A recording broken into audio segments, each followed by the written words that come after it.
Hey, what's up, everyone? Welcome to Everyday Tech, the channel where a regular guy like me reviews tech so you don't have to. No fluff, just straight up honest opinions from a guy who loves gadgets but doesn't need the extra fancy talk. So yeah, today we've got the Honor Magic V3. I'm super excited because if you see my previous video, I done a video on the Honor Magic V2 which I really loved. I think how thin the phone was initially, I was very surprised from that, and also the hardware and the battery life was just something that was so different in comparison to let's say the other foldables. But today I'm excited to look at this Honor Magic V3. I actually pre-ordered this one, so let's take a look and see what's in the box.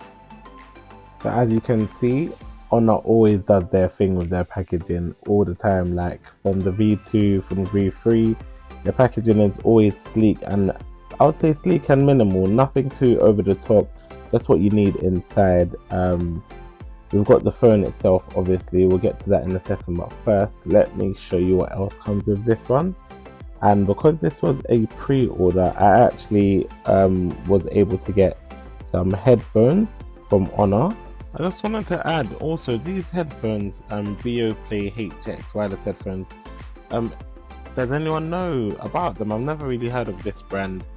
Have you used them before? I've seen some comparisons, people comparing them to the AirPod Maxes. But yeah, I've seen different prices for them, so I don't actually know how good they are. So if you've used them before, put it in the comment section. Let me know if they're actually good headphones.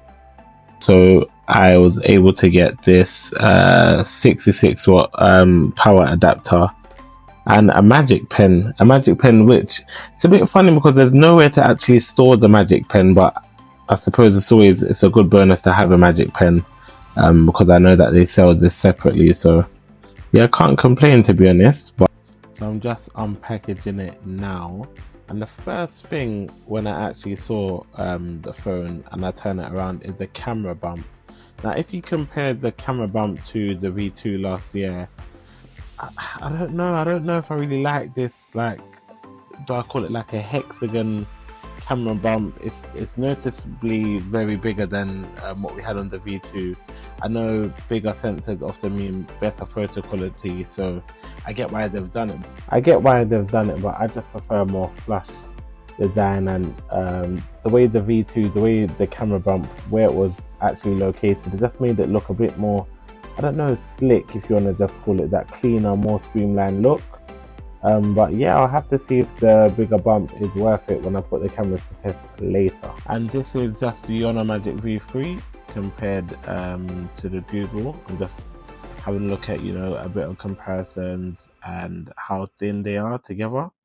Both of them, see, that's what I was mentioning before. They both can get fingerprints. It's a bit annoying, but it's a phone. It's bound to happen with the screen. But I like the screen of the Honor. It's very vibrant. The brightness is amazing. One thing that just stands out to me straight away, I still don't know how they managed to get it even slimmer than the V2.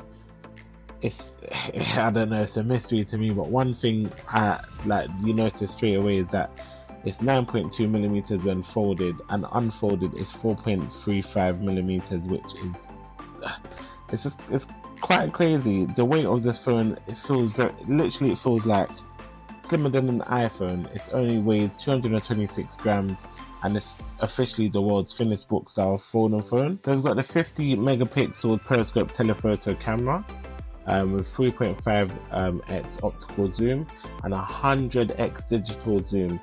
This features like a large frame sensor, and then we've got the 15 megapixel wide angle and also the 40 megapixel ultra HD image. Yeah guys, I've also done a quick Geekbench score between the Honor and the Google, which the results were a bit, I don't know, inconsistent, or I was a bit shocked. Let me know if Geekbench scores actually mean anything to you guys in the comments, so I can actually, I've seen some good stuff about the Google and bad stuff about the Google in comparison to the Honor. So I had fun with the Honor Magic V3. I was playing a few games, just testing it out, seeing what it was like. It's really nice to hold. really nice to get some work done on there as well. I am a web designer, so it does help to be able to split screens and watch videos and social media, that kind of thing. I really do like the Magic OS and the toolbar, but it is early days, so right now I'll be doing a full review after I've had some more time with it, so make sure you're subscribed to see how the Honor Magic V3 performs in everyday use, especially with the cameras and battery life.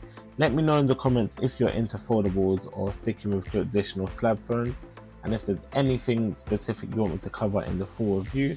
But that's it for today. If you liked it, hit the like button, and if you're new here, don't forget to subscribe for more.